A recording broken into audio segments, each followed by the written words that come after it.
Willy Wonka and the Chocolate Factory premieres on both sides of the Atlantic. Black Knight Sword of Rage launched at the Midwest Gaming Classic. Retro Atomic Zombie Adventureland teaser video released. Hi, my name is Joosten of Pinball Magazine, and I am here with Martin Ayub from Pinball News. And we're here to talk to you about the pinball industry events and news of the past month, which would be April 2019. And an exciting month it was. You know, we say that every month, but there was quite a lot happening this month with new releases and some big shows taking place. Yes, it was indeed a very exciting month. And we saw a very interesting first. Just to dive into our first topic right away, we saw a dual continent reveal of a new game by Jersey Jack Pinball. It was interesting, and not just because of the fact it was happening on two continents, but because I think you probably agree with this, Jonathan, that it was a lot more stage managed and a lot more controlled in terms of press release and getting websites and podcasts and things on board and up to speed, ready for the launch, which took place initially on the Friday night, I think that's right, at the Midwest Gaming Classic in Milwaukee. That's correct. Yeah. That was the weekend of April 13th and 14th, but the reveal in America was on April 12th, which was the Friday. And so the game was revealed there. They were and they had done their homework at Jersey Jack, I have to say. I mean, there was a live stream of the reveal. They had people from Jersey Jack playing the game, being streamed live, giving commentary on what you're supposed to be doing. But at the same time, several websites already had received images of the game that they were able to reveal as soon as the game was revealed, including Pinball News and Pinball Magazine, but also This Week in Pinball. Several podcasts had the opportunity to play the game, so they already knew what the game was about, and they had episodes ready to air. So I have to say congratulations to Jersey Jack for tying all this so well together, because I think other pinball manufacturers might still learn from that. I agree, and also congratulations to everybody involved in the reveal and in publishing and streaming and doing their podcasts, in keeping all that stuff under wraps until the appointed reveal time, which was, I guess, when it was revealed in Milwaukee. For us, you and I both were launching our reports at 3 o'clock in the morning. Yeah, I think it was in Europe, which tied in with 9 o'clock p.m. over in Wisconsin. Yeah, and I think the American podcast had a 2-hour head start. They could reveal their stuff at 7 already. I think the reveal was also planned at 7. But right. And what's also interesting to note is that I think there were at least like 5 or 6 different parties that basically had seen the game up front. Nothing was leaked. You know, the biggest fear at Stern or other companies is like, oh, we don't want anything leaked before the reveal and so on. And basically everybody showed like, no, we signed an NDA and that's fine. And nobody is revealing anything. I think Canada was very vocal in that he played the game and he was very enthusiastic about the game, causing a hype on its own. But he didn't reveal any secrets about the game. Yeah, well, we knew that the game was going to be revealed at Flip Expo, and we knew the game was going to be revealed at Midwest Gaming Classic, but we didn't actually announce the title of the game or any details about it until such time as we were given permission to do that. Yeah, okay, so that's the one part that Canada did spill. Everybody was told to refer to the game as Jersey Jack's fifth game. and which everybody did except Canada. But on the other hand, I think that it would be Willy Wonka. That was sort of like public knowledge, I guess. Yeah, it was no big secret, but yeah, just in deference to Jack and the rest of the team there, we didn't spill the beans officially until they were ready to announce it. Right. Okay. So they planned that reveal very well. As far as the game goes, we both played it. What do you think? I loved it. I thought it was really good. It had a lot of the flow and the shot geometry of Dialed In, which plays. I mean, it's one of the best playing games of recent times, I think. Willy Wonka's packs in so many shots into that same kind of upper right area where the theatre is in Dialed In, but I just felt it. I'll go out first of all and say I'm not a huge fan of the movie simply because I haven't seen it for so long, and I deliberately didn't want to watch it before I played the game because I reckon there'll be a lot of people out there who aren't that familiar with it. So I was being one of those. I was being your representative for somebody who's vaguely aware what Willy Wonka's about from their childhood, but hasn't seen the movie in 20 years or more, or 30 years. So I was coming at it from that angle, whereas you, I know, saw the movie, a couple of days before. No, actually, I tried to, but I couldn't find it online for free, and I didn't want to pay for it. I saw a couple of clips, which reminded me of the Wonka Vision, which I had completely forgotten about. So right. I remembered so I had an idea what that did.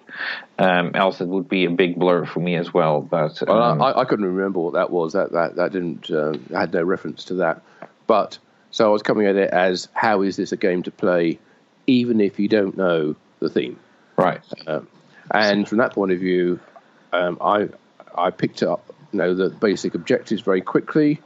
Obviously, there are references in it, as there would be for any licensed theme, to elements which I was less familiar with. I didn't know the names of the kids in it. I didn't remember much about the Wonka Vision, but I think probably most of the references I've got from recent times about Willy Wonka have come from sort of flashback or pop culture references from shows like Family Guy, who did kind of like an equivalent of Willy Wonka set in the beer factory. So all that stuff sort of resonates with me, even if I don't actually know the exact reference that it relates to. But flipping it, lovely, smooth playing game, lots of shots, really, really lots of shots, and something that's very unusual I found, and I don't know whether you found this too, Jonathan, is that even with that many shots packed into a very tight area, and it's a 4-flipper game, they all flowed really well. Yes. You think they'd be really narrow, and that's a criticism that's been applied to. It's not like Houdini. Well, I was going to say exactly that. Yes, Houdini. It's got a lot of shots, and you're hitting a lot of posts. I didn't find that in Willy Wonka at all. I found I was making shots cleanly. If I was making the shot, I was actually getting the ball all the way around. It wasn't rattling and coming back at me all the time. Was that what you found too? Yeah, it's a very smooth playing game. It plays like butter, and even with the upper flippers, the shots that you're supposed to be making are actually easy to be made. There's for those who have seen the layout of the game, there's a third ramp, which is a sort of center ramp that you can only shoot with the upper right flipper. And even that, although it's a very tiny area, that shot is very easy to be made. And very satisfying when you do make it as well. Yeah. And I was also very happy to see some sort of mechanical innovation in this game, in the sense that there is a rotating disc, or a disc that can rotate, which reveals a drop-through hole where the ball can be shot into,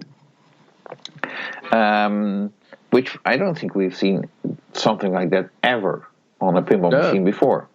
No, also interesting, although it's not exactly innovative, it's an interesting idea that ball lock and the scoop on the right-hand side, which also feeds to the same kick-out, kicks it out into the shooter lane, which then shoots it back up to the top of the playfield, which is I haven't seen any kickouts into a shooter lane. I don't think in any game. I'm sure some people will probably be wrong on that, but that seemed like a nice idea and a way of sort of not just.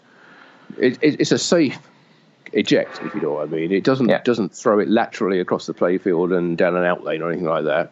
It's into the shooter lane. It's up to the top. And go around the orbit and then round to the left flipper or into the top rollover lane, depending on what's happening. Right. So I thought that was nice as well. Right. So definitely compliments to Pat Lawler and his team for the layout of this game and the smooth way that it plays. It really is a very satisfying game to flip. Yeah, and quite a short turnaround time on that. I think Jack said in our interview that we did with him, our special bonus mid-month interview with Jack, all about the game. I think mentioned that Pat sort of did this in about 9 months, if I remember correctly. Right. So, and what I also understood is that this game is actually designed with the commercial operators in mind, in the sense that they were aiming to have 3-minute games, so ball times around a minute, and I think they actually managed that quite well. I didn't see any ridiculously long games on the show where we were playing the game, and it was a game that yes, there was a line, but I kept getting back in line and I wanted to play it again, so that's also a good sign. Yeah, and I should also mention that at the show they also had some very nice Willy Wonka chocolate Wonka bars, or miniature Wonka bars available. Yes, like which, which I know you were particularly partial for. Christoph. Well, if you sorry, I like my sweets. Well, I know agreement here. I don't know if you can hear it, but I have a miniature Wonka bar right here, right, to eat during this. Well, actually not to eat, but as a souvenir of the weekend. Right, and that will be very collectible in a few years' time, I'm sure. Well, if not edible, yes. Right. I understood that at the Midwest Gaming Classic, they actually had big chocolate bars with the Wonka label wrapped around it. So, a very nice way to tie in with the reveal of this game. Yes, absolutely. It was a slightly strange reveal. Put reveal in quotes there because there was no sort of big presentation, no no announcement by Jack or anything. Although Jack was at the show, obviously. Right. We're talking about the Flip Expo reveal, not the Midwest Gaming Classic one. Yeah, which was a little more managed, shall we say? Yeah. With their own seminar. It was midday in Le Tréport in France, where the game was brought out, set up, and then made available for people to play. Right, and keep in mind that the location where this was happening, there's two big rooms basically, and the room where this was happening is basically a big sports hall. There was no amplification or anything. No announcement whatsoever was made that the game was basically revealed there. So a handful of people knew, and that was about it. Yeah, it was about as low key as you could possibly get. You know, all of a sudden, if you were walking past, there was one moment there was a gap where next to the Pirates of the Caribbean dialed in Hobbit and the Yellow Brick Road edition of The Wizard of Oz. And the next minute you turn around and there's a Willy Wonka machine filling that gap. Yeah. And, which wasn't covered up or anything. It was just out there for everybody to see. And while the streaming rig was set up so people could watch it online. And then basically it was available for everyone to play. Right, and even with, I think online they could have given it a little bit more attention as well. I mean, I even had difficulty finding that stream. Yeah, I have no idea where that was. I mean, turns out you have to, if you look it up, or if you Google Soiree Flip, then you're able to find it. But if you had no idea and you were just Googling for Willy Wonka Pinball stream, you won't find it. Hmm. So yeah, Yeah, they kind of missed a bit of a trick there with promoting. I'm sure a number of people would have come to the show who were maybe in two minds about it if they'd known that the game was going to be there and available for everyone to play. Yeah, it might also have something to do that obviously I think a week before the show, the organizer of the show was informed that the game would be revealed there, and I even suggested you better start hyping this a little bit to draw more people to the show. But I don't think that really sunk in, because I don't think they did that much. Yeah. And that might also have to do that later that we found out that it might actually be the last edition or the final edition of this show, because the organizing team is sort of no longer interested in continuing doing the show, although that might have changed during the course of the weekend, but that might explain why there is not that much promotion put into the fact that this game was being revealed at the show. That being said, while we're talking about the show, I think it was a great show. I agree. I think it has been expanding rapidly over the past couple of years since they got that second vendor hall. It's become one of the major shows, I think, in Europe. And it still needs some work in order to expand various aspects of it, but I'm not sure whether that's what they want to do. Right. I think they like it to be a sort of local, a very French show, to encapsulate the sort of the laid back savoir-faire attitude of here's a wonderful show. We're not going to shout and scream from the rooftops. We're not going to do a big social media plug on it. Come along, enjoy yourself. We're only going to charge, what was it, €4? €4 to come in. I mean, it's nothing, is it really? No, it's $4.50. Yeah, I mean, to be able to play all these games and go to all the vendor stands, and everything else was reasonably priced as well, and with a great little supermarket next door, little Carrefour. If you wanted to get snacks or drinks, they sold them at the show, but if you wanted to go to the supermarket, there it is, right? Literally, 30 seconds walk away from the entrance. You can get whatever you want, and nobody worried about it. And then they put on a good show. Yeah. And it's a good time of year. The weather was okay this year. It wasn't as good as last year when it was wonderfully warm. Yeah, it was a bit chilly outside, which meant they couldn't do a lot of the things that they would have done outside. And you and I couldn't do our interview with Jack outside around the back of the main hall as we did last time because it was too cold. But but they were happy to suffer somewhere in the back in between all the chairs and stage stuff and what have you, and provide us with some wonderful hospitality as well. Which, if you listen to the podcast, you will hear. As they turn up with first champagne for us to drink during our discussion, and then some chocolate crepes as well to munch on. So apologies if it made you hungry or thirsty listening to it. Yeah, but it's very very appreciated. And I have to notice I have to note as well that compared to last year, the number of games at this show went up quite significantly, which is a good thing because I was really afraid there's going to be another show with less than 60 games. And actually, I think the number was up to over 100, something like that. Okay. You probably did the count. I didn't, but to be honest, I didn't because I normally just do the video. But I could go back and check on that.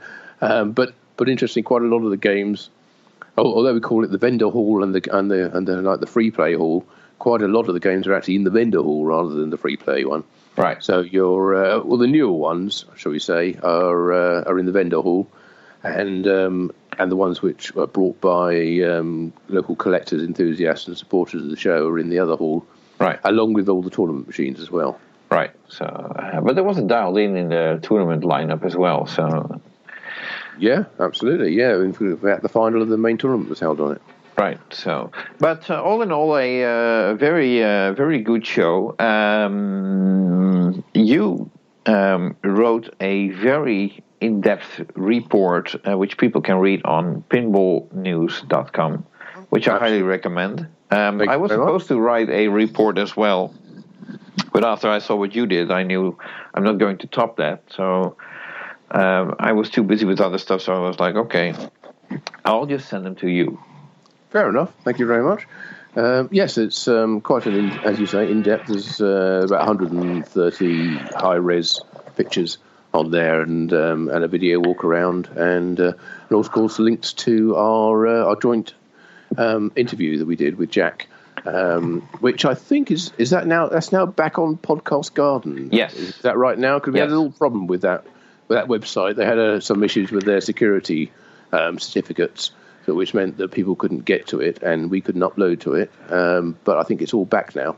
Yes. So if you're listening to this, then you probably discovered that we're back on Podcast Garden because you're probably listening to it on Podcast Garden. Unless you downloaded it from Podcast Garden, then still the site is working again. So,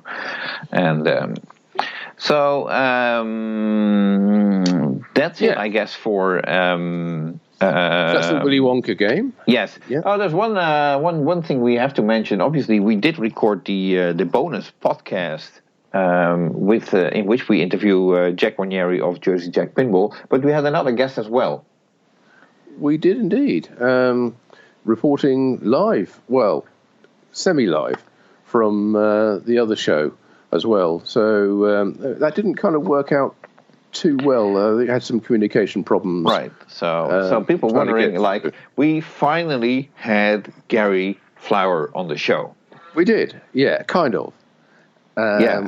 Sadly, there were some communication issues, and I don't think Gary could hear us, and we couldn't hear him very well.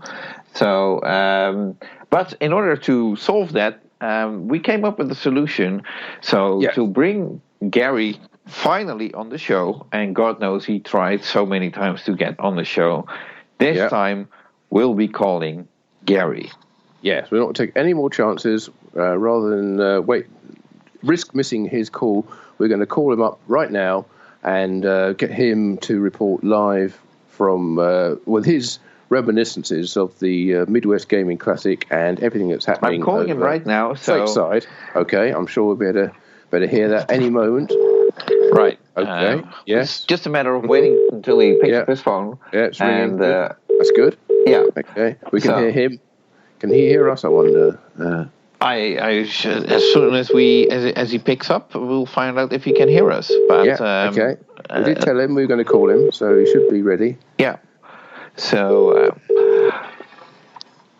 this is the big moment. I mean, he's been trying so long, and now it's finally here. Come on, pick up. The mobile number you've called is currently voicemail. You gotta be. Please try again later. What? You gotta be kidding me. Please hang up and try again later. We spent all this time building up to him, and he doesn't pick up. Hang up and try again later. He's worse than we are. The number you have dialed. I'm glad you said it in the line. Oh, well, we gave it a shot. We'll see how it goes. Maybe we'll try it later, or else there's other episodes as well. So we will get there. We definitely will. At some point, I'm sure we'll do. Yeah. So since we already mentioned the Midwest Gaming Classic show, which was the same Gary weekend. can't fill us in on it. We'll have to do it ourselves. Right. So.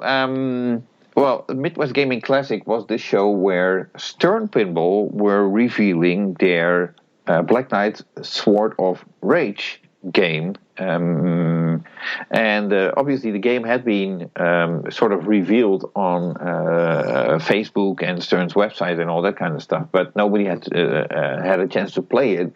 And here at the show, I think there were at least like 20 plus Black Knight games, probably... different models as well, I'm not sure, but I'm... Yes, all three models I think were there. Right. So, well, I wasn't there, so I couldn't check, but I have to go with what I heard. So, the game was there, also live streams covering that game, and in the meantime, Jack Danger also had streamed gameplay footage from the Stern factory with... Mike Winnicor and Steve Ritchie and even Gary Stern playing at some point, who surprisingly, being Gary Stern, and we all know what a terrible pinball player he is, he actually did pretty good on a game where he could hear no music. Well, that game obviously suited him. Yes, you could tell that. So what were your impressions of a Black Knight Sword of Rage then, from the reveal and the reveal we covered before, but the first live streams and the first chance to actually see people play it for real? Right. Well, first of all, I have to say the artwork, I really have to compliment Kevin O'Connor. I think he did a great job on that. Obviously the music is a big factor in this game, with Ian Scott from Anthrax having re-recorded the classic Black Knight theme and some variations to that. It's very energetic. I don't know what you call it, heavy metal or whatever. It's almost thrash metal, I guess. Yeah, shredding guitars and so on. Which is fine, but when you're watching that stream for 30 minutes, then it really gets old quickly. Yeah, I think that might be a bit of an issue. And basically, it's the impression I got is usually with pinball, there's different tunes of music in there that build up to something. I mean, there's a main theme which is not as enthusiastic or hyped up as a multi-ball theme or something which is supposed to be more exciting.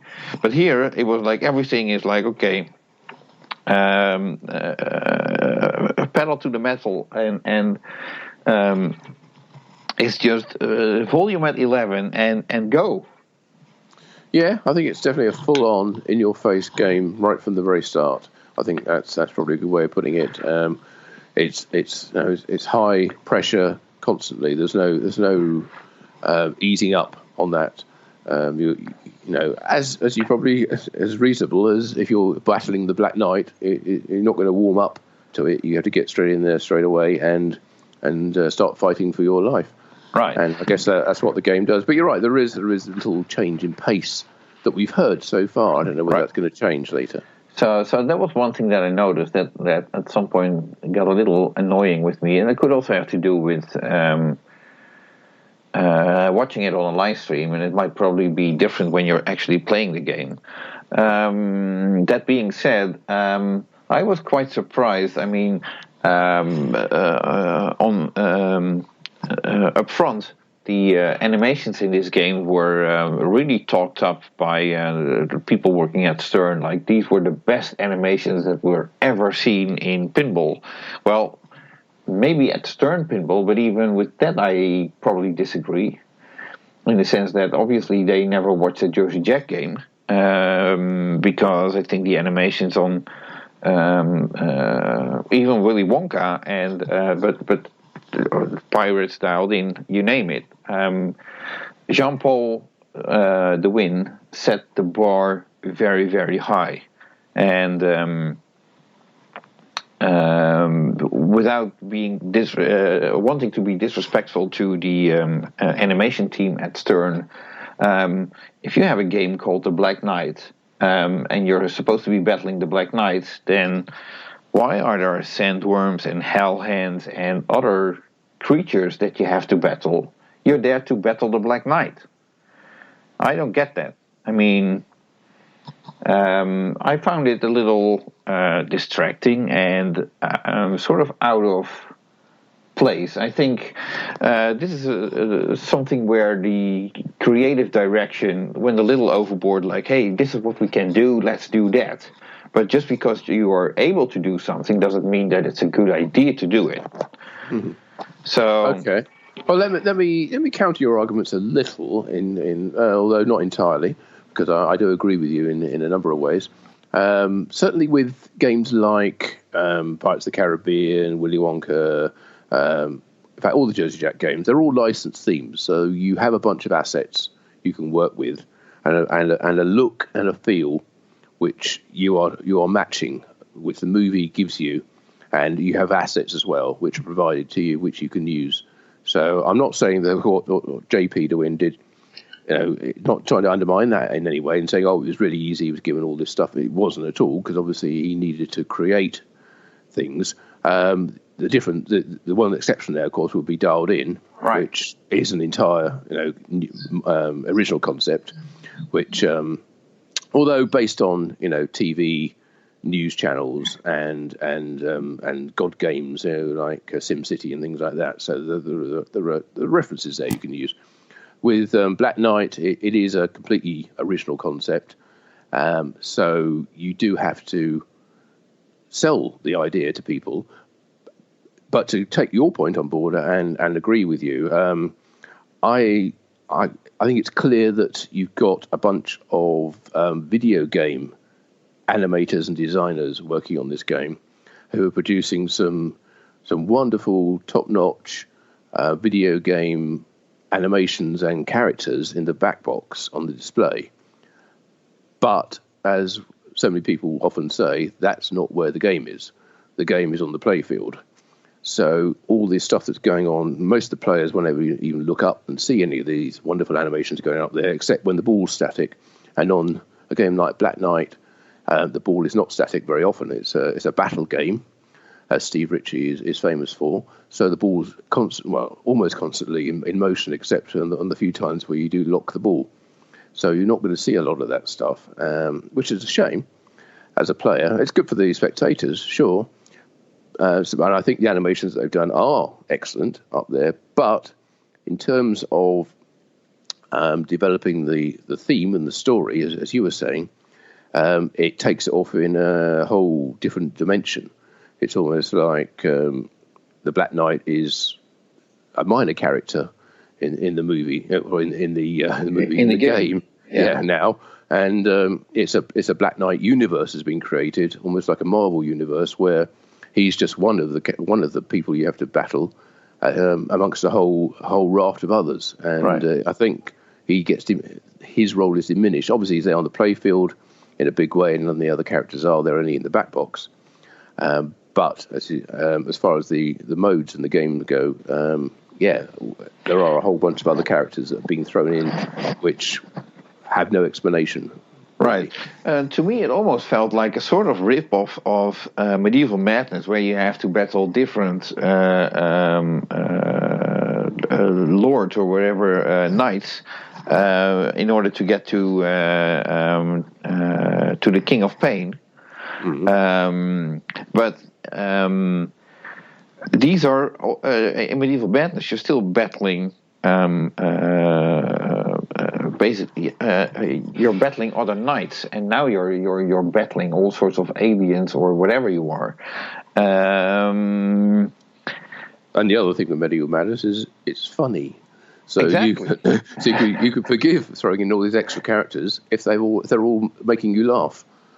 Right. So, but in Medieval Madness, it's still sort of fitting with the theme.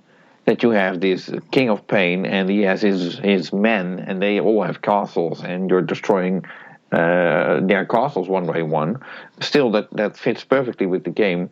And now you're battling the Black Knight, and all of a sudden you're not battling the Black Knight, but you're battling a Hell Hand or a Sandworm or some icy creature from I don't know where. And that makes it a bit like out of place, I would say, in the sense that it doesn't strike me if you're battling the Black Knight and you obviously have a Black Knight on a black horse and there's a Black Knight in black armor on the playfield, then you're sort of positioning or the theme of the game like a medieval knight and that kind of stuff, and then it really confuses me, like where are all these other characters coming from and why are they even here? You could kind of imagine it if the Black Knight was, bringing up his army, and there was maybe different types of armies that you had to battle with him leading them always. Right. Almost like I was going to say, almost like Game of Thrones was like the White Walkers, or you still got the lead White Walker, but he's got all his minions and all his followers who are coming up in wave after wave who you have to defeat. Maybe they're a wave of sandworms or hellhounds or whatever, but but still with the Black Knight in the lead and taking the charge to you. But that wasn't what it seemed like to me. Yeah, it's like I said.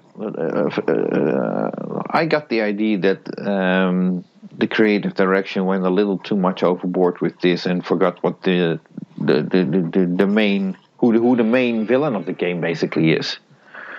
Yeah, because this is the third game in the series, so you've had 2 games with just the Black Knight to battle. So when you actually have a third game where it's his role is effectively diminished or diluted by a bunch of others, it feels a lesser game in that regard. Although I think the playfield and the shot map is actually quite fun. I'm not sure about the upper playfield.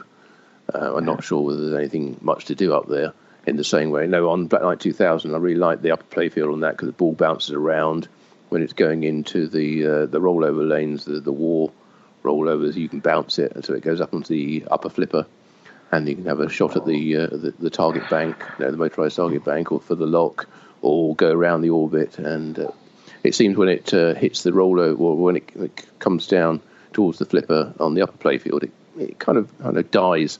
There's not much going on up there. There's not much action. Right. Which is fair if you're playing the pro, because you obviously haven't got an upper playfield, so that makes sense. Right. So, and there's one other comment about the Black Knight that I need to make, which has nothing to do with the theme integration or whatever you want to call it. But obviously, we mentioned that Willy Wonka had a dual continent reveal. Interestingly, the same weekend as the Midwest Gaming Classic, there was actually a Black Knight game in Europe as well at the Austria Comic Con. Stefan Riegler, a importer in Austria, had imported a Black Knight game to be present at that show, which is great. The difference it being that this was not organized by Stern Pinball. Yeah, there was no sort of official launch.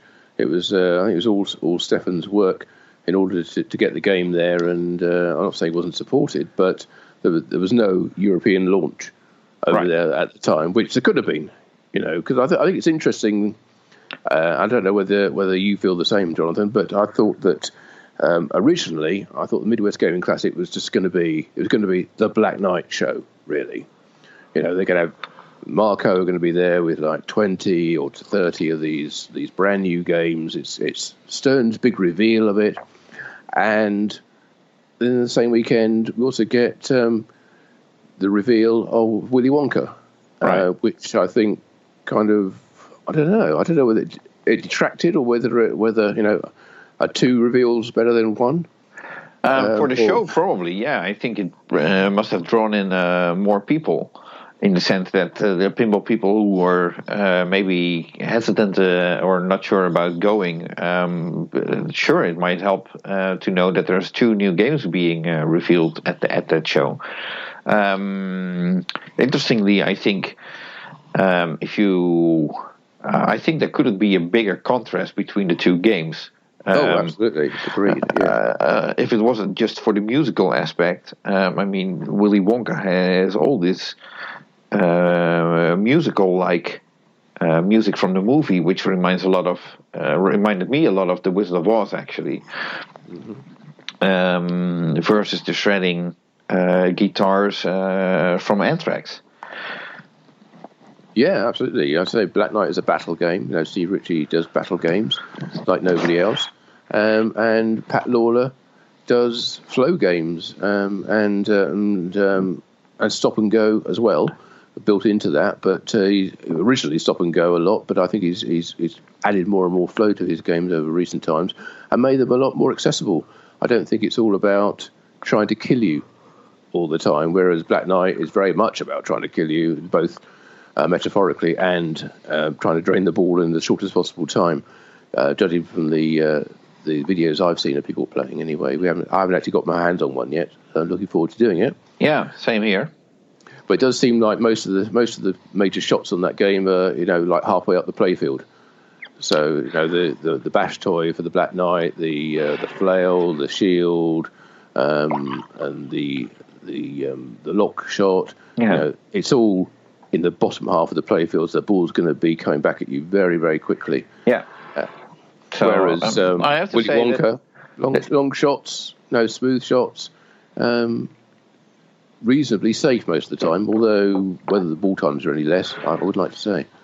Right. So, obviously, in terms of technical innovation, since I mentioned that was Wonka, that flail kind of toy on Black Knight, that's something that we haven't seen before. It's interesting.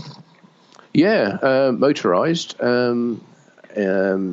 There's a motor there. There's obviously a couple of motors on Willy Wonka. One to rotate the disc that covers the subway entrance, and also for the spinning gobstopper toy as well, which is variable speed.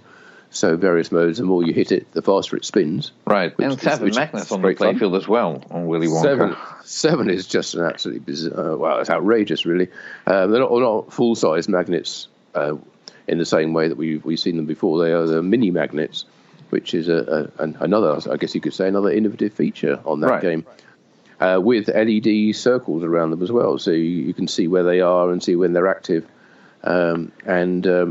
come up with the concept of micro inserts, I suppose, which is something I don't think we've really seen. I don't think we've seen inserts that small on any game before. Certainly not recently. Lord of the Rings comes to mind. Really? Yeah, the LEDs in the ring just above the flippers. That's true, but I think that's one big insert there, isn't it, with some LEDs underneath it? I don't, or are they all individual ones? Maybe they are. I'm actually not sure. I think it's one insert with printing over the top, whereas I think these are individual holes, which is interesting design. But anyway, more on that later. Right. So while we're on the topic of Stern Pinball, there's some other news as well. Yeah, some people coming or maybe going, and upcoming games as well. So where do you want to start with? Well, I'll start with I understand, and I haven't got any more details than this, that the next game to come out of Stern after Black Knight is going to be Keith Elwin's game. I think a number of people thought it was going to be Brian Eddy's, but I don't think it is. My current understanding is Keith's game is next in line, but of course, all these things are liable to change. Various delays or changes in production schedule could have been that isn't the case anymore. But at the moment, that's my understanding about that. I also heard that Jeremy Packer, Zombie Yeti, who kind of took a step back from pinball, probably got a bit burnt out, I think, from his time producing so many games, and took a self-imposed break from doing the artwork for pinball games. I think he's now back working with Stern on a new game for them. I don't know whether I don't think it's Keith's game, but it might be. But certainly it's an upcoming title that he's working on for now. Right. And talking of artists... Okay, yeah, I get it. You want me to spill the beans on this one? Yeah, go on. Okay, so Christopher Frenchy is, I'd say, an interesting artist to discuss. I think I'm not even sure. When we discussed the Texas Pinball Festival, did we mention that, as we understood it, at the show, during the show, Christopher Frenchy quit Stern, said he would never work for them again unless it was that he was being hired by Kapow. And then after the show, or even during the show, things got smoothed out, and as often the soup doesn't get eaten as hot as it gets served. But there was definitely some frustration on the end of Christopher Frenchy, and so the rumor has it that at least at that point things were straightened out, and he was back at Stern. And then last month he showed some concept artwork for Beetlejuice that he suggested to Stern. It was a backlash that he showed. And the interesting news here is that none of the design teams at Stern were interested in doing it. And as George Gomez told Christopher Frenchy, if they are not interested in doing it, then there's no point in doing it. No, because if you don't feel it, then what's the point of doing it? Yeah, that's right. Yeah, you don't want to just design a game based on some nice art. Right. So so I think Christopher, I don't recall the post exactly, but if other pinball companies were interested, they could contact him. So that could be interesting, and I would not be surprised if we would see Christopher Frenchy actually designing some artwork for different manufacturers as well. Well, he's a freelancer, so unless he has a contract, an exclusivity contract with any of the other manufacturers or with Stern, then why not? Why shouldn't he work for any other companies? Right. I already know he does stuff for with Joe Kamikow at Zynga. Right. I think that's well known. I don't know if he's done any work with Joe for Aristocrat on slot machines, but could very well be. Wouldn't be a huge stretch to imagine that taking place. Obviously, Joe with Kapow. I think Joe posted that he was kind of done with pinball. Yeah, he retired again. Yeah, but everyone's retired until they're working on their next game. True, it seems. So never say never, as everyone is very keen to say in the pinball industry, because people change their mind and markets change and ideas come up. And I know that Joe was pursuing various licenses as Kapow back when the Batman 66 game came out. Well, yeah, I mean, I don't know if you remember or you were at that one, but there was a Pinball Expo where he sort of circulated a questionnaire. Exactly, that's exactly what I was getting at, where people could... basically, you could tick a box. There were a number of themes listed. I do recall Big Bang Theory being one of them. And... basically, these could be handed in somewhere, I guess, and they would take that into consideration to see, feel if there's any demand for a certain theme. Yeah, so maybe we'll be seeing a Big Bang Theory pinball coming up. That was just one of the games, and I think Big Bang Theory is actually a Aristocrat slot machine already. Actually, it was already back then, so it, with the connection already being there. I was kind of assuming that those were licenses that Joe already had for slot machines and was looking to see whether they could be extended to pinball as well. Right, so, and it could be interesting on the other hand. We'll see. For now, Joe is apparently done, but then again, the next licensing show day, he will probably run into Gary again, and they'll probably have a drink together or a dinner, and who knows what that will lead to. So, yeah, I don't think anyone's really done in the pinball industry, at least while they're still breathing. They can always come back and come up with a new idea. Right. So we've seen that happen many times, including when Jack brought Pat Lawler back, for instance, and Stern brought Brian Eddy back, and every all those people you thought were out of pinball suddenly come back, and not to mention the in a related incident the closure of Larry DeMar's company. Larry's retiring. Right. His LED gaming company, who did software and game concepts for slot machines, is closing down. It was effectively closed down already, but I don't think it hasn't financially closed down until the end of the year. But a number of people from that company were ex-pinball people who are now back in the game, including people like Duncan Brown, right, for instance, who's now back working at Jersey Jack alongside Ted Estes. Which is basically reuniting the old team. Yeah, well, and Pat's there, of course, as well, and John Yowsey, of course, doing art, and it's It's almost back to the good old days. Well, let's hope so. Yeah, so as I say, you're never out of pinball. Right, so now speaking of design teams, that's actually a very nice bridge to our next topic, since we're going to be talking about Deep Root Pinball. Now, obviously, Deep Root last year announced that they would be having their 5 days of Deep Root at the Texas Pinball Festival, and then they canceled. But that being said, they do employ 4 pinball designers, if I'm not mistaken. Yeah, I think that's correct. With Dennis Nordman working on at least 2 non-licensed games, Barry Osler is working on multiple games, John Popaduic is there, and John Norris as well. I remembered. Yeah. And the interesting thing is that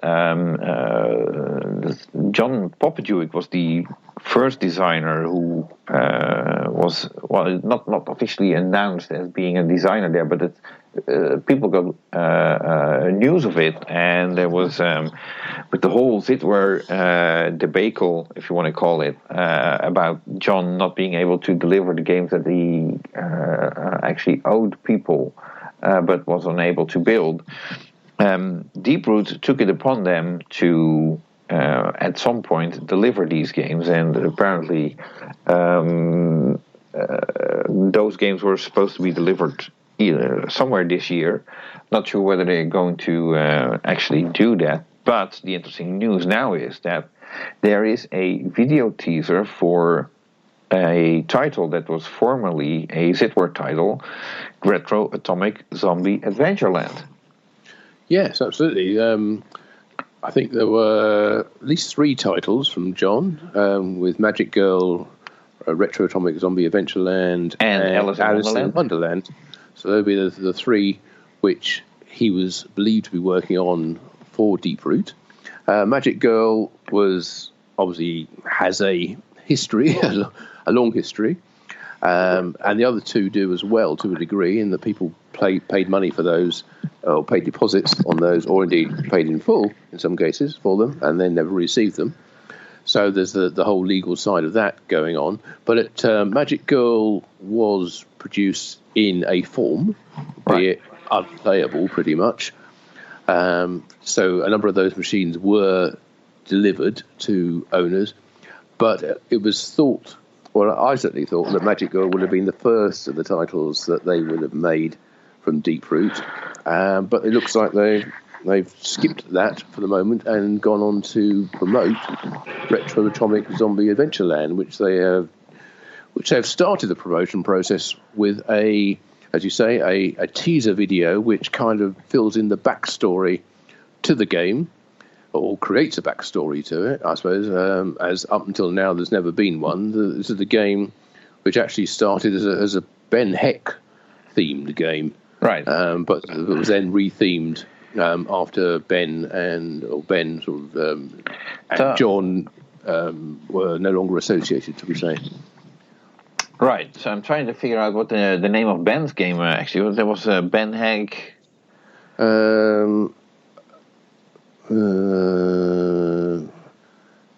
Yeah, come back to me on that. Yeah, because there was also something like Ben Heck something Adventureland. Yeah, I'm sure there were zombies in there as well. Yeah, it was definitely Adventureland and maybe zombies. Right, but I don't think it was. I don't think it was retro. I don't think it was atomic at that point. Right. So, but having the title being changed to Retro Atomic Zombie Adventureland. If we're discussing this teaser with this backstory, then it appears to me what they try to do is create a story where every element of the title is sort of explained. So here goes in my best English, trying to describe this teaser video where we see a giant UFO with Martians invading the Earth and then being sabotaged by a heroine. The Martians led by a bad guy, a sort of captain.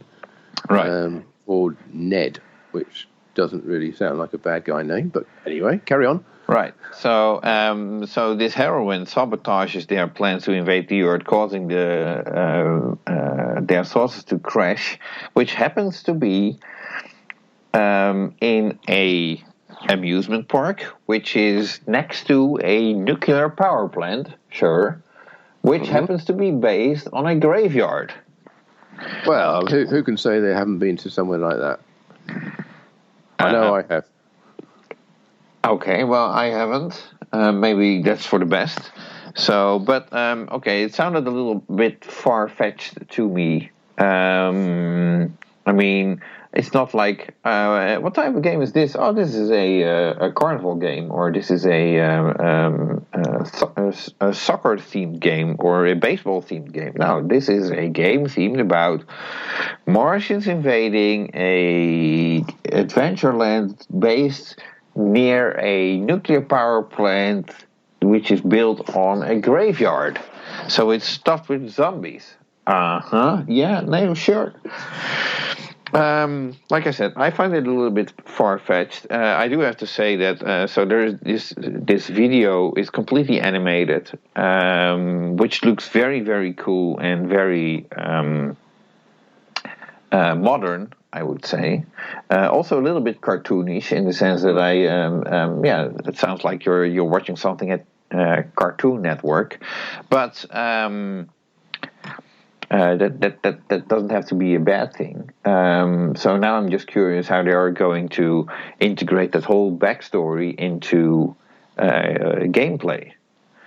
Well, it certainly gives you gives them, I say, the team at Deep Root, plenty of possibilities of features to include in the game. Although, as you're saying, it's a bit widespread and a kind of a scattergun approach.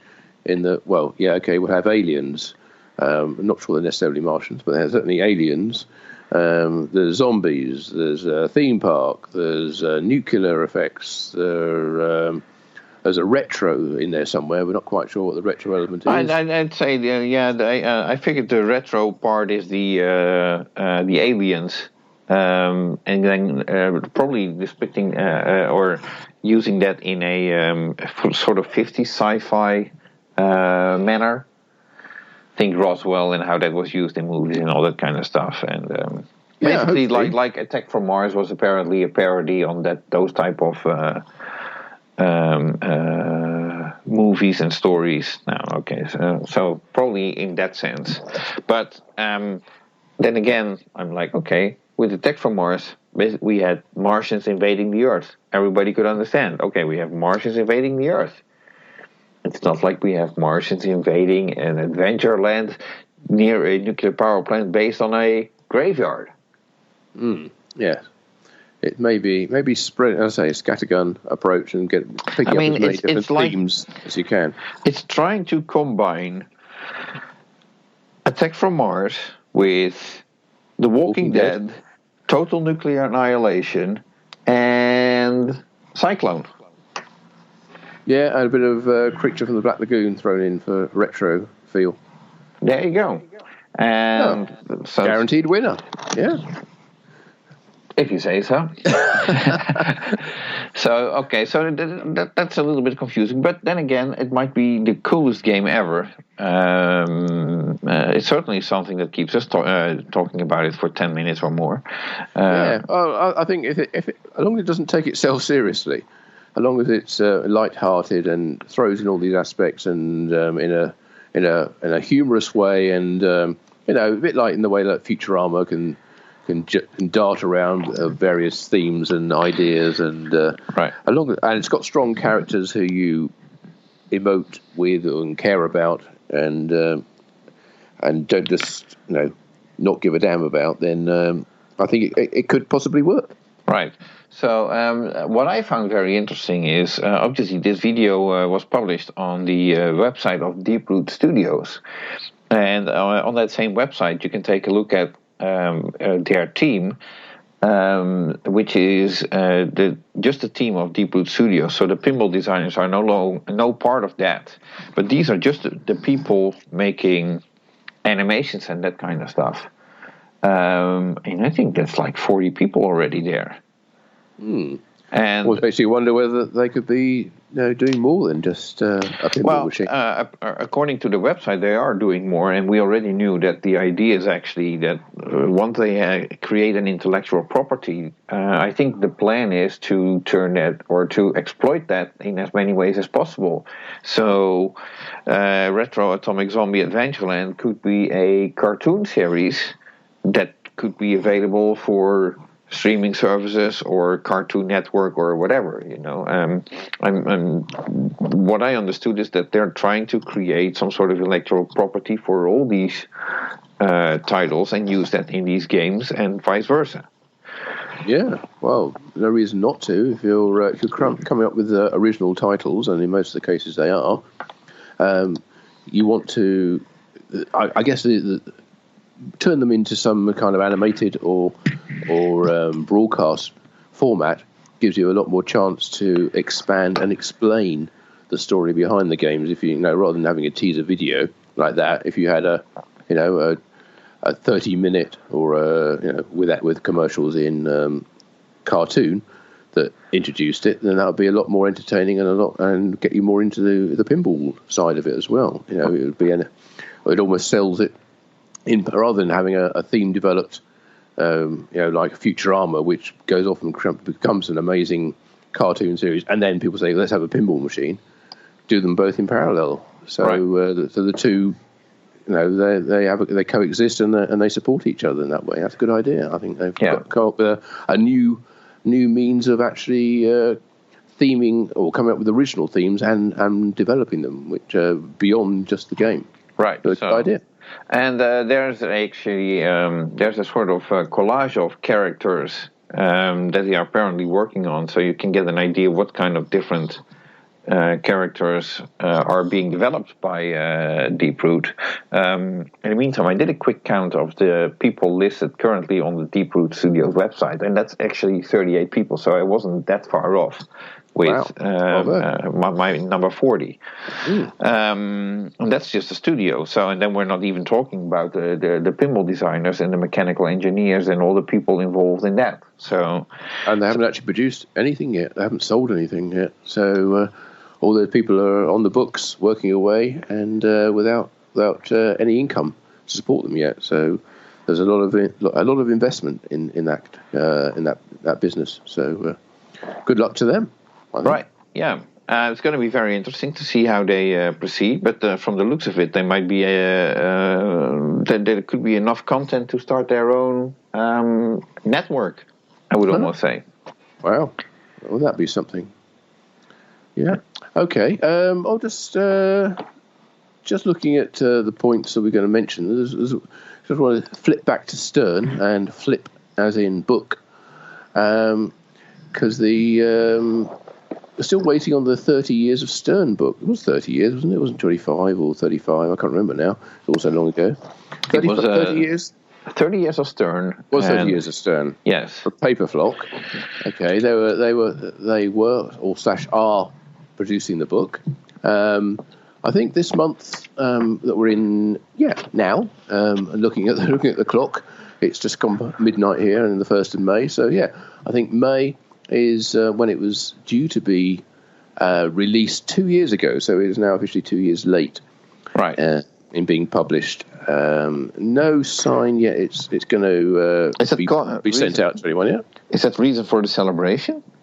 Oh, no, celebration, commemoration, maybe. Just mark the moment, and I'm sure Paper Flock are as keen as anyone to get the book published and out to the people who have bought it. I wouldn't be so sure in the sense that you think they have it done by now. I mean, I'm a publisher. Actually, the whole idea of doing a book on 30 Years of Stern came from me. And as I approached Gary Stern and Dave Peterson with that idea in, I think, in January of 2015 at the EAG show. And they liked the idea, and then again... So eventually they decided to, somebody else might have talked to them about it, and they might have not gone with the way that I wanted to do it, because I would if I would do it as editor of Pinball Magazine, it would be a Pinball Magazine publication, and I would also highlight the things that didn't go right, and that might not have been what Stern was looking for. No, I think they wanted a lot more editorial control over what was actually in the book, including maybe not mentioning some of the less successful games. Not just the games, but also some of the people who worked there and some of the events that took place. Yes, including various people leaving the company or rejoining, and or just leaving, and not rejoining ever. Right. While I think those people tell the most interesting stories. Yeah. Well, this is I guess it's going to be a sort of a puff piece, as they call it, for Stern. So to big them up and not mention any of the less savoury parts of their history. Right. Okay. So anyway, yeah, it's not out yet. That's the point. Yeah. And it's 2 years late. So, but I do feel sorry for the people who supported the book, invested their money in it, and still have nothing to show for it. Well, absolutely. Yeah. I don't want to bang on my own drum, but if you're interested in reading a quality pinball publication, then may I refer to Pinball Magazine? No, never heard of it. No? Oh, No. I hear it's a great publication. I mean, the last issue, that's the 5th issue, 360 pages. Wow, that's more like a book. I guess it is. So maybe people should check that out. So, and speaking of checking it out, for those people attending either the Golden State Pinball Show or the Allentown Show, which is next weekend. At the Allentown Show, Pinball Magazine will actually be offered at the stand of Pin Sound. Ah, okay, excellent. Pin Sound, who were also in, I think, also selling your publication, and had a very nice stand at Flip Expo as well, with a large display of machines, all demonstrating their Pin Sound alternative soundtracks, which I think people appreciated a lot. That was very nice. Right, and they were also selling it at the Texas Pinball Festival. Ah, right. So it's a very fruitful collaboration with Pin Sound. I heartily recommend you check out their product. Okay, well, we're on the subject of self-promotion. Let me just mention that time of recording, it's now Wednesday, the 1st of May, and in a few hours' time, at 8 p.m. tonight, I shall be opening registration for a new tournament thing we're doing in the UK this year. We're doing a fantastic 5 days of pinball tournaments, featuring 5 days of pinball events at a couple of locations. Maybe you should tie in with Deep Root. Wow, okay, in that case it's cancelled until next year.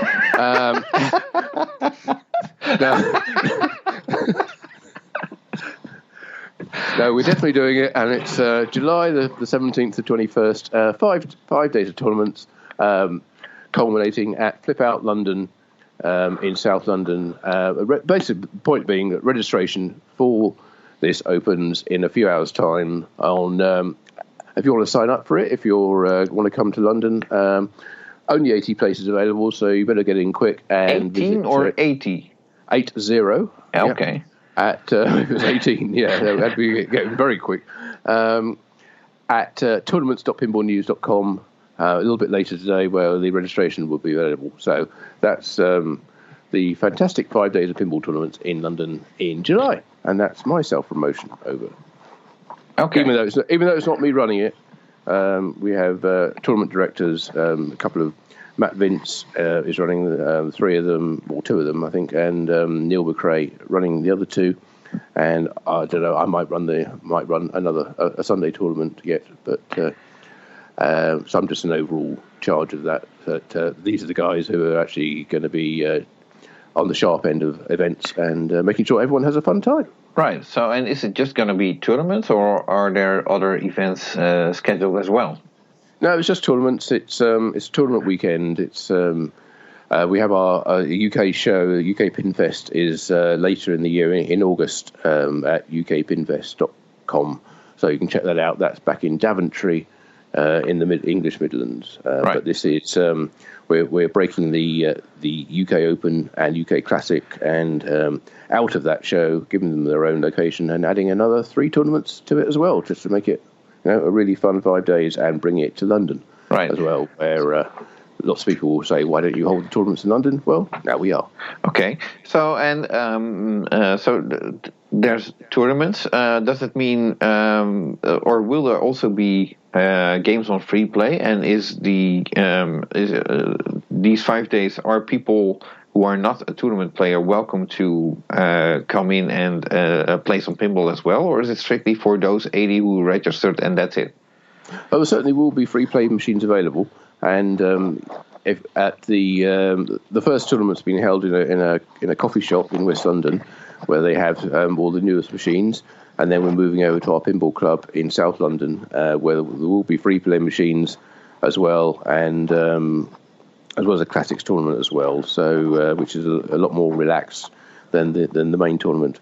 The main focus is on tournament play. It's not a pinball show as such. It is a tournament, but it's kind of like the events that are held at the clubhouse in Holland at the Dutch Pinball Association for the Dutch Pinball Masters. It's a tournament event, although there are some free play machines available, but we can't. That's not the focus of it. But if you want to come along, if you're a partner with somebody, or you're not a competitive player, you can probably come along and play and just sign in and come along, and we have a number of days where people can do that. And talking of the Dutch Pinball Association and Dutch Pinball Masters, we've secured the services of one Mr. Ad Jonker to come. Well, I know no one's ever heard of Ad, but he's coming and bring his tournament system over to run the UK Pinball Open scoring system for us. So while Neil is tournament director, Ad's going to be looking after all your scoring and displays for the qualifying rounds, and using his tried and tested system to make sure all runs smoothly. Okay, good. So, yep. And just to be clear, Ed Jonker is a very dear friend of mine. So I was just joking. Yes, I know. He is a great supporter of pinball, and he loves it. He comes to Texas. He comes to whenever he can. And various other shows around the world, and runs tournaments as well. He's a seasoned tournament organizer, tournament director, and a pretty good player, and a fellow beer lover. So all round good guy. Yeah, always fun hanging out with Ed. Mm-hmm. So, okay. So enough with the self-promotion. Yes. Then I have 3 more items on my list to briefly discuss. Go for it. Well, American Pinball Oktoberfest is on the line and shipping. Good. Yes. Yep. That's about as much as I know about it. Yeah, so I guess that means that it's kind of locked down now. No more changes to anything on the playfield. Artwork either? No. The hardware and the artwork is done and dusted, and it's getting out there. So right. I actually saw one the other day in a. There was one at Flip Expo. Yeah, but I was thinking I saw one in a bar somewhere that was doing a beer promotion, and it would have been an ideal place. I think Joe Balser on Facebook was talking about how it would be ideal for location to have an Oktoberfest, and lo and behold, it has an Oktoberfest. So yeah, although it's not just about the drinking, but it's a very good game, a very good bar game, you would think. Hopefully it will be for them. I played it at Flip Expo. I think that was still a prototype game. I'll reserve my comment. Okay, I enjoyed it. I played it there. First time I played it for a long time, since Expo, since it was first revealed. And I had fun with it. I think the playfield seems to play well. The artwork is very bright and attractive, I'd say. It would draw people in the same kind of way that like Python Angelo artwork did on the games like Hurricane, and I being a graphics guy, I do have issues with the display graphics on American. Yeah, they're not games. up to the level of Stern or Jersey Jack. I'd say. No, I think that's fair to say. I wish they could enhance that, but at the end of the day, as I said earlier, the game's on the playfield.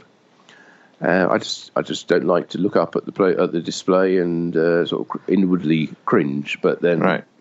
I do that in a number of ways that I think people would not even spot.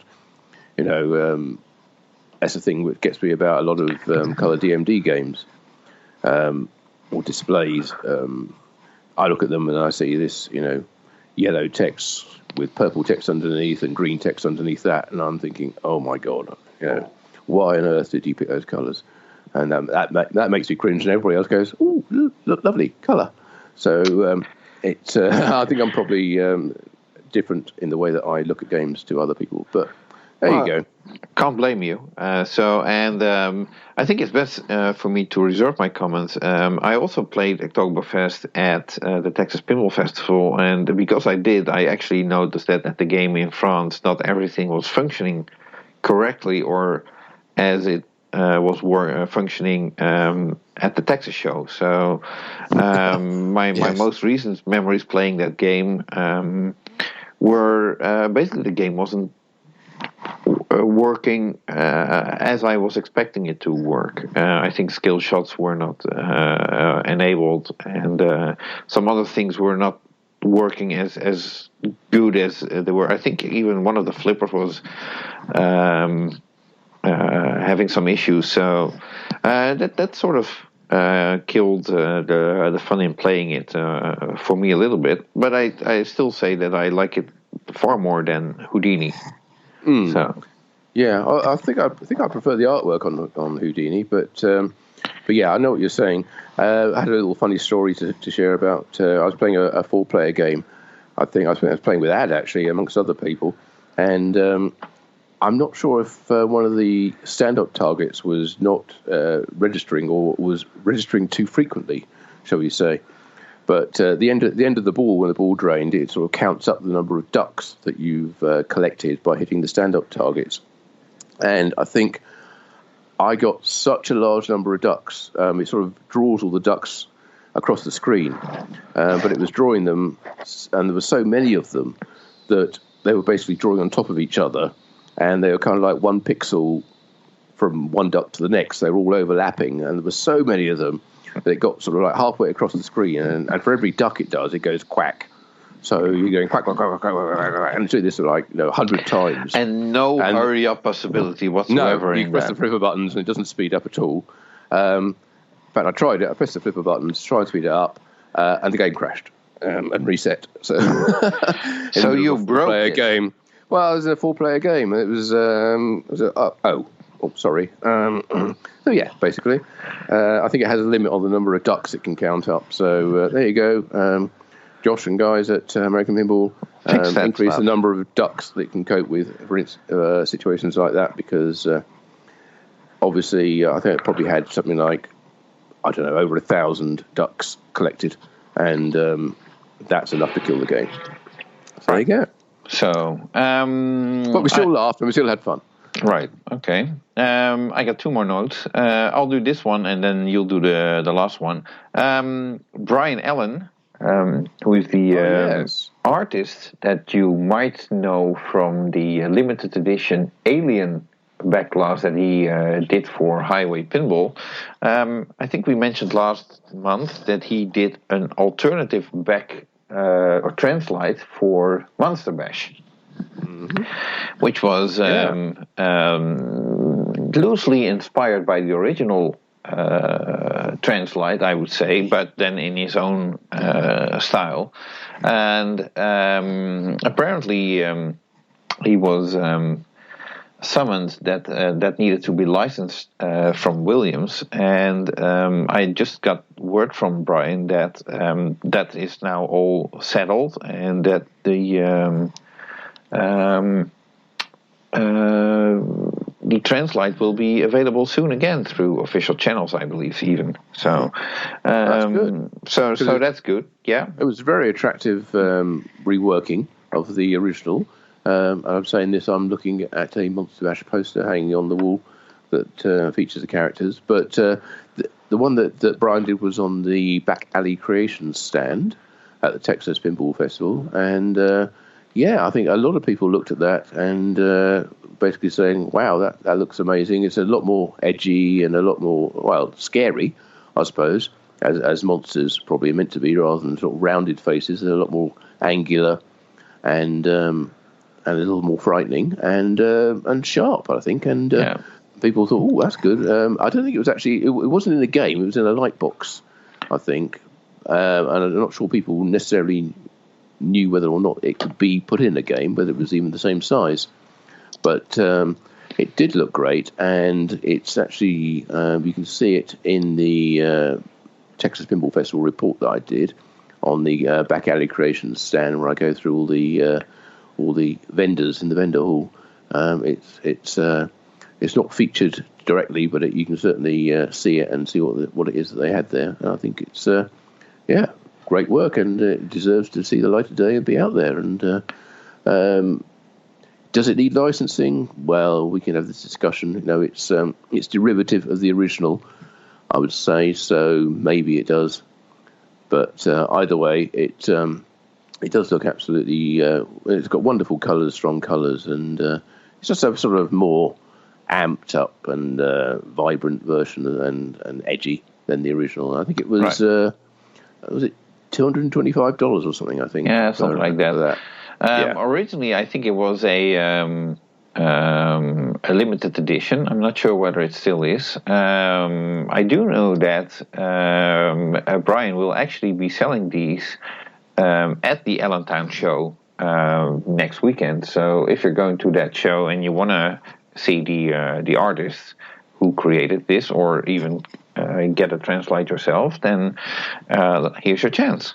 Yeah, I believe it was limited to 125.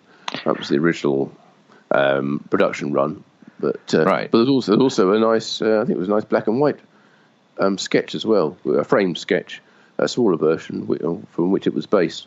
So I don't know if that's sold or whether that's available as well.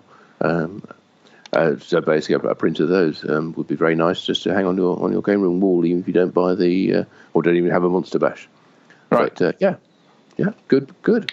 Yeah. And the last one, I suppose, is just something I noticed that I don't want to call it a doomed game because it's far from doomed, but the highway pinball game Alien, which is probably, well, in my opinion, I'd say it's one of the best utilizations of a theme in a pinball of any license, really. It's so in depth, and it's clearly done with a lot of love by everybody who was involved in the design team for that game. Could be seen as being, having reached the end of the road when Highway Pinball closed, but work is continuing on the game code. I hear there's a programmer out there who's coming up with a newer version of or an updated version of the Alien game code. Whether that's going to lead to any more games being made by Pinball Brothers, we can speculate for a long time. But yeah, there are. It's a very valuable license. It's a very sought after game, and parts are becoming available. Pinball Live does have the boards available, the under playfield boards for that game. So maybe if the game's been developed, maybe it could go back into production at some point. And well, that's a speculation, but the fact is that the game code is being further developed beyond where it was when Highway shut down. And stay tuned for more information on that as we get it. Right. Okay.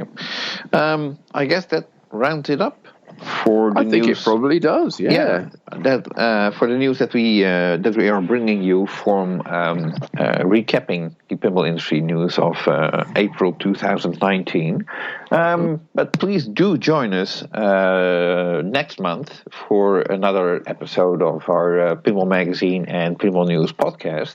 And any closing words you want to add? Not really.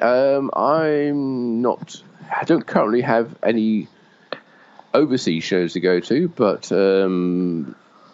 this weekend I shall be at the Play Manchester or Play Expo, I think, show in Manchester, Right. where the Northern Lights pinball team will be there with around 50 or 60 pinball machines Always as part nice. of a much bigger sort of gaming and arcade and Comic-Con and basically everything to do with gaming and be it card games, be it video games.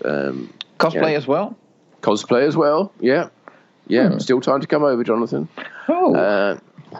So that's in Manchester this weekend, so look out for a report on that. And after that, I don't know. I'm not sure what shows I'm going to be going to in the US over the summer, if any, because work is getting in the way, which is a bit annoying. But we have to pay for these trips somehow. So still looking to see what we're going to be doing. Yeah, we got to work on our in the next few celebrity months. status that we don't have to pay anymore. That they're just offering us a ticket and a hotel. So that please come over and enrich us with your presence. Yeah, well, if anybody wants to make that offer, I'm all ears, as they say, and I'm sure I'll be able to work around any work commitments to make sure that happens. So please. Okay. Well, so that's it for this month. Next month we'll be back with a new update, and in the meantime, there will be another newsletter update coming out from Pinball Magazine as well. And if there's any shocking events, you'll probably read about it either on pinball-magazine.com or pinballnews.com. Yep, so until next month, where we'll be looking back at the wonderful month of May. So from me, Martin Ayub, and from Jonathan Joosten, we'll wish you a very good goodbye, and we'll see you next time. Okay, thank you. Bye-bye.